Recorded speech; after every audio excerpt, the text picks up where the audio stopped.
먼저 인사드리겠습니다. 저는 대구 서부경찰서 112 종합사무실에 근무하고 있는 정현구 경감입니다. 반갑습니다.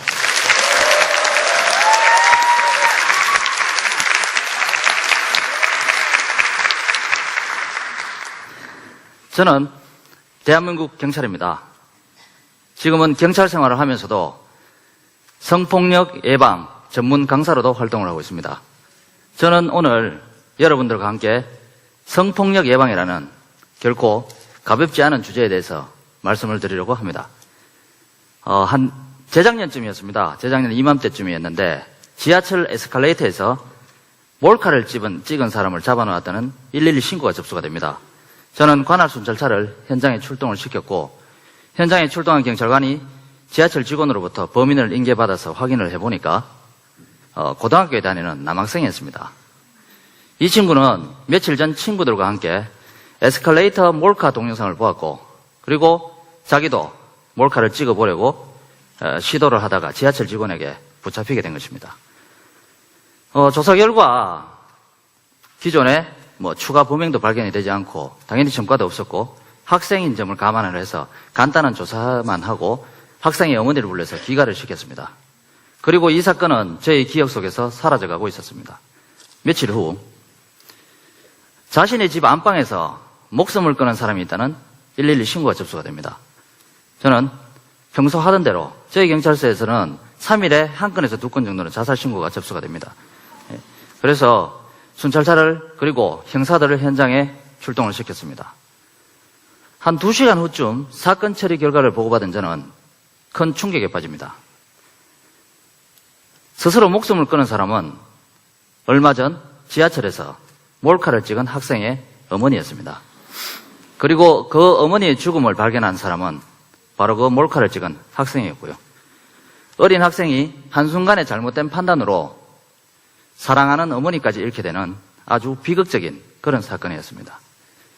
저는 이 사건을 접하고 경찰관으로서 성폭력범을 검거하고 처벌하는 것이 중요한 것이 아니라 그보다 더 중요한 것은 이런 비극적인 사건이 발생하지 않도록 미리 예방하는 것이 훨씬 더 중요하다는 사실을 깨닫게 됩니다. 그날 이후부터 저는 성폭력 예방 강의를 하러 다닙니다. 그런데 여러분 혹시 선무당이 사람 잡는다 이런 말 들어보셨습니까? 예, 많이들 들어보셨죠? 이 말은 어떤 일에 능력 없는 사람이 어떤 일을 함부로 하다가 그 일을 완전히 망쳐버리는 것을 말합니다. 제가 바로 선무당이었습니다.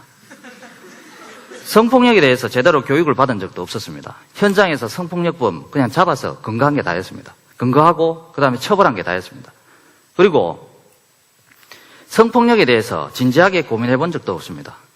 그렇다 보니까 그냥 성폭력을 예방해야 되겠다. 다시는 그런 피해를 받는 사람들이 없어야 되겠다는 생각으로 예방 강의를 하러 다니다 보니까 제 예방 강의에는 많은 문제점이 있었습니다. 가장 대표적인 문제점은 제가 남성 위주의 사고를 가지고 있었다는 것입니다. 저는 경북 성주 초전이라는 시골에서 나고 자랐습니다. 동네에 이렇게 뛰어다니면서 놀다 보면 동네에 계시는 할머니, 할아버지들께서 저를 보면 야 형구야 고추 다 익었나 한번 따먹어보자 이러십니다. 그럼 저는 화들짝 놀라서 막 도망을 가고 이랬어요. 그렇게 성폭력이나 혹은 성추행이 개념이 없던 그런 어린 시절을 보냈습니다. 그리고 자라서 남자 중학교를 나오고 남자 고등학교를 나오고 그리고 남학생이 대부분인 공과대학에 진학을 하게 됩니다. 왜 웃으십니까? 네. 사실 제가 공대 다닐 때 거의 남자가 90% 정도 됐는데요. 그 당시에 우리 공대생들이 하루에 쓰는 단어는 보통 3개 정도로 압축이 됩니다. 밥 묻나, 시험 어려웠제, 그리고 야 저 여자 죽이제. 그 정도가 다였습니다. 이렇게 대학생활을 마치고 저는 군대에 갔다가 그리고 경찰로 이렇게 근무를 하고 있습니다. 제가 이제껏 살아온 이런 저의 삶의 이력을 말씀드린 이유는 제가 누구보다도 가부정직 사회에서 자랐다는 이야기입니다. 그리고 남성 위주의 사회에서 자랐다는 말씀을 드리고 싶어서입니다. 이런 제가 성폭력 예방 강의를 하려고 뛰어들었으니 제 예방 강의는 그야말로 남성 위주의 강의가 될 수밖에 없었습니다. 그래서 남성들을 상대로는 그들을 잠재적 가해자로 보았습니다. 왜? 성폭력 사건 발생 가해자들의 대부분은 남성입니다.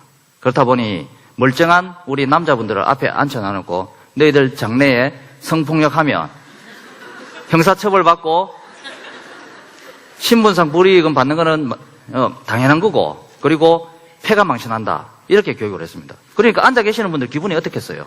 예. 나는 그렇게 나쁜 놈 아닌데 이렇게 생각합니다. 그리고 여성분들을 상대로는 밤늦게 다니지 않기, 그리고 야한 옷 입지 않기, 예. 그 다음에 또 하나 더 있죠. 술 많이 마시지 않기. 이런 강의들을 했습니다. 그런데 실제로 정말로 밤늦게 다니지 않으면 성폭력이 예방될까요? 통계를 보면 우리 시민들이 생각하는, 안전하다고 생각하는 아침 9시부터 밤 9시에 발생하는 성폭력 사건 발생 건수와, 그리고 심야 혹은 새벽 시간대 위험하다고 생각하는 심야나 새벽 시간대 발생하는 성폭력 건수는 거의 비슷비슷합니다. 이 말은 밤늦게 다니지 않는다고 성폭력이 예방되는 것이 아니라는 이야기입니다. 그리고 성폭력은 시간에 따라서 하는 것이 아니고 어느 순간 또 어느 때 가리지 않고 발생할 수 있다는 이야기입니다. 그리고 야한 옷 입지 않기는 어떻습니까? 지금까지 성폭력 피해자였던 유치원에 다니는 아동들이, 그리고 학교에 교복을 입고 다니던 학생들이, 직장에 다니는 직장인들이 야한 옷을 입어서 성폭력을 당했을까요? 그리고 발생했는 성폭력 사건들을 이렇게 찾아보아도 피해자들이 야한 옷을 입어서 성폭력이 발생되었다고 볼 만한 근거는 하나도 찾아볼 수가 없습니다. 이렇게 저희 성폭력 예방 강의는 성폭력에 아무런 도움이 되지 않는 부끄럽지만 그런 강의였습니다. 그런데 문제는 이렇게 문제가 있는 성폭력 예방 강의인데요. 그런데 더 심각하고 더 큰 문제가 있습니다. 그것은 바로 이런 잘못된 생각들이 성폭력 피해의 책임을 여성에게 돌린다는 게, 이게 더 큰 문제입니다. 제가 과거 형사생활을 할 때 성폭력 사건을 처리를 하면요, 저는 제 자신도 모르게 다른 일반 범죄 피해자들에게 하지 않았던 질문들을 막 던집니다. 아니, 왜 그렇게 늦은 시간에 여자가 돌아다녀? 그리고 술은 왜 그렇게 많이 먹었어? 그리고 성폭력 발생한 게 지금 한 달이 지났는데 지금 고소장 들이밀면 어떻게 증거 수집하고 어떻게 이거 수사해가 범인 잡으라고? 혹시 너 이 친구하고 사귀는 사이 아니냐? 이런 식으로 피해자에게 책임을 묻는 듯한 그런 질문들을 던져서 피해자들의 마음을 아프게 하고, 그리고 피해자들 스스로에게 자책감이 들도록 했었습니다.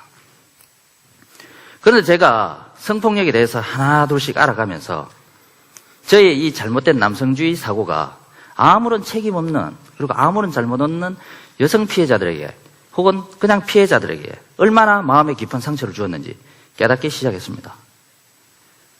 성폭력 사건 수사라는 그 이유만으로 피해자분들에게 마음 아픈 상처를 주게 된 거, 저 정말 죄송하게 생각합니다.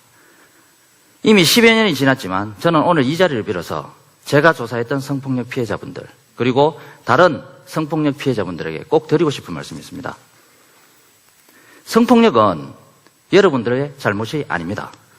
그리고 성폭력의 책임은 가해자들이 져야 하지 여러분들이 지는 것이 아닙니다. 그리고 여러분들은 떳떳합니다. 저는 이 말씀을 꼭 드리고 싶었습니다.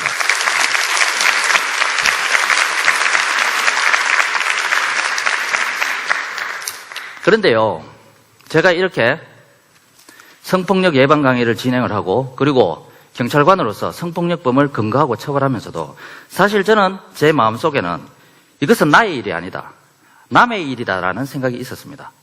그런데 얼마 전 제 아내가 저한테 해준 한 이야기가 결코 남의 일이 아니고 그 일이 나의 일이구나, 성폭력도 나의 일이구나라는 것을 깨닫게 해주는 계기가 있었습니다. 언젠지 기억은 나진 않지만 제 아내가 초등학교 2학년 때쯤이었답니다. 학교에서 집에 돌아와 보니까 장모님이죠. 장모님께서 빈병 정리를 하고 계셨습니다. 그리고 잠시 후에 그 빈병을 가지러 남자 2명이 왔답니다.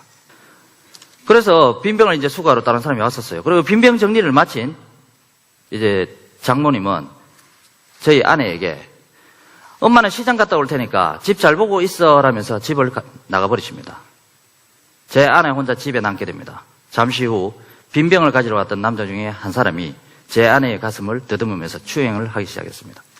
그런데 같이 왔던 다른 한 사람이 적극적으로 범행을 가담을 하지 않아서 더 이상의 피해는 없었답니다. 제 아내는 그 일이 있고 나서 30여 년을 문득문득 떠오르는 그 당시의 기억 때문에 수치심과 불쾌감에 시달려야 했습니다. 제 아내는 그 이야기를 저한테 해주면서 어떤 상황에서 성폭력이 발생하는지, 그리고 성폭력이 발생하려 할 때 어떻게 대처해야 되는지 몰라서 성폭력이 당하는 사람들이 없도록, 자기와 같이 몰라서 성폭력이 당하는 사람들이 없도록 예방 강의를 가면 꼭 자기 이야기를 해달라고 했습니다. 제 아내의 이런 이야기를 듣고 나서 이제 성폭력은 남의 이야기가 아니었습니다. 바로 저의 이야기였습니다. 저는 과거에는 성폭력이라는 것이 그냥 범죄 행위, 형법이나 성폭력 관련 특별법에 의해서 처벌받는 범죄 행위로만 생각을 했었습니다. 그런데 성폭력은 상대방 의사에 반해서 상대방의 성적 자기결정권을 침해하여 성적 수치심이나 불쾌감을 느끼는 모든 행위로 정의가 됩니다. 간단히 설명을 드리면 다른 사람의 말이나 행동 때문에 내가 성적 수치심이나 불쾌감이 들었다, 이러면 다 성폭력이라는 이야기입니다. 직장에서 직장 상사들의 말이나 혹은 직장 동료들의 행동 때문에 성적 수치심이나 불쾌감 느끼셨다면 성폭력 당하신 겁니다. 성폭력 경험하신 거예요. 그리고 모임에 가서 다른 사람의 음담패설로 불쾌하셨다면, 집으로 가는 골목길에서 바바리맨을 만나신 적이 있으시다면, 군대 생활을 하시면서 고참으로부터 원치 않는 신체 접촉을 당하셨다면 성폭력 경험하신 겁니다. 이제 저를 포함해서 성폭력으로부터 완전히 자유로울 수 있는 사람은 아무도 없습니다. 성폭력으로부터 안전한 장소도 없고요. 그리고 안전한 시간 따위는 아예 존재하지 않습니다. 이것이 바로 우리 모두가 지금 바로 성폭력 예방에 나서야 하는 이유이기도 합니다. 자, 그러면 이런 성폭력을 어떻게 예방할 것이냐? 성폭력은 범죄 예방입니다. 그런데 이 범죄 예방이라는 것이요, 절대 쉽고 단순한 일이 아닙니다. 몇백 년에 걸친 수많은 학자들의 논의에도 불구하고 모든 상황에 적용되는 그런 딱 부러지는 범죄 예방 이론 하나 없는 것만 봐도 성폭력 예방이라는 것이 몇 마디의 말이나 혹은 몇 개의 법률로 예방되는 것이 아닙니다. 그래서 저는 오늘 여러분들께 일상생활에서 실천할 수 있는 성폭력 예방법을 말씀드리려고 합니다. 저는 딸이 2명인데요. 딸 둘인데 제 딸들을 어릴 때부터 장인 장모님에게 맡겨서 기르고 있습니다. 그런데 어느 날 제 아내가 애들이 이제 컸는지 할아버지가 엉덩이 만지는 것이 싫다고 이야기했다는 것입니다. 저와 제 아내는 이 문제에 대해서 서로 상의를 했습니다. 제 아내는 딸들이 할아버지가 엉덩이 만지는 것이 싫다고 이야기를 했는데 그 이야기를 할아버지한테 해야 될지 말아야 될지 고민이랍니다. 왜? 이때까지 키워주셨는데 이런 말씀 드리면 섭섭해 하실 거고 기분 나빠하실 것 같아서 이야기하기가 부담스럽대요. 그래서 그러면 내가 이야기할게. 그렇게 했습니다. 그러니까 집사람은, 제 아내는 이렇게 이야기를 합니다. 그래도 사위인 당신이 그런 이야기 하는 것보다 딸인 내가 이야기하는 게 나을 것 같다. 그 다음날 제 아내는 장인어른에게 아빠, 우리 애들이 할아버지가 엉덩이 만지는 거 싫어해라고 이야기했습니다.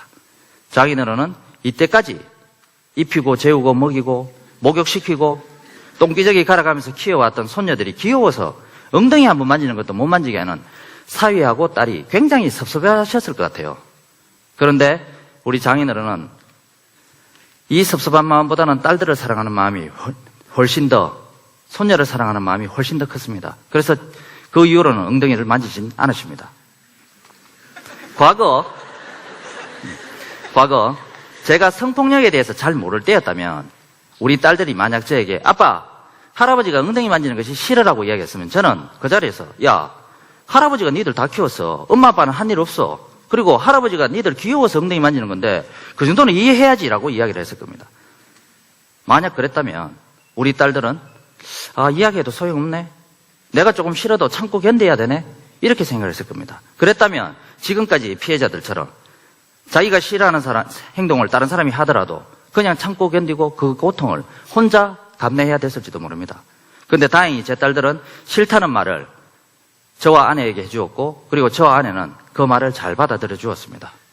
그리고 약간의 고민이 있었지만 장인어른에게 엉덩이 만지는 행동 좀 하지 마세요라고 말씀을 드렸습니다. 장인어른은 기분이 안 좋았지만 엉덩이를 안 만지게 됐어요. 네.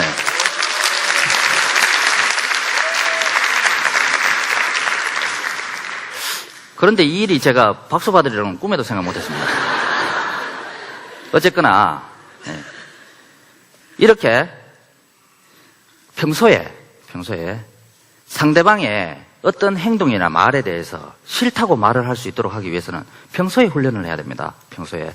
그래서 애들이 혹은 싫어하는 행동을 말했을 때, 그리고 그들의 감정을 이야기했을 때 그 감정을 그대로 받아들여주고 수용해주고 공감해주는 것.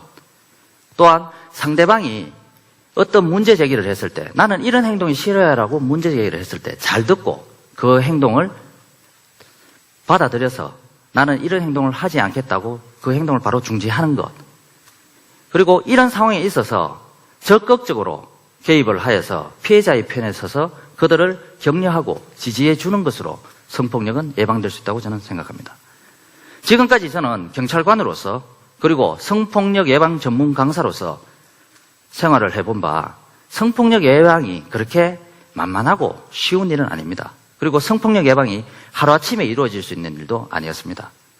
어찌 보면 성폭력 예방을 위해서는 우리 모두가 함께 이 먼 길을 함께 걸어가야 될 수도 있습니다.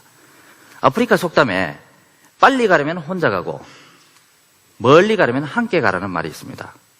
저는 여러분들과 함께 성폭력 예방이라는 이 먼 길을 함께 걸어갔으면 좋겠습니다. 제 강의는 여기서 마치겠습니다. 감사합니다.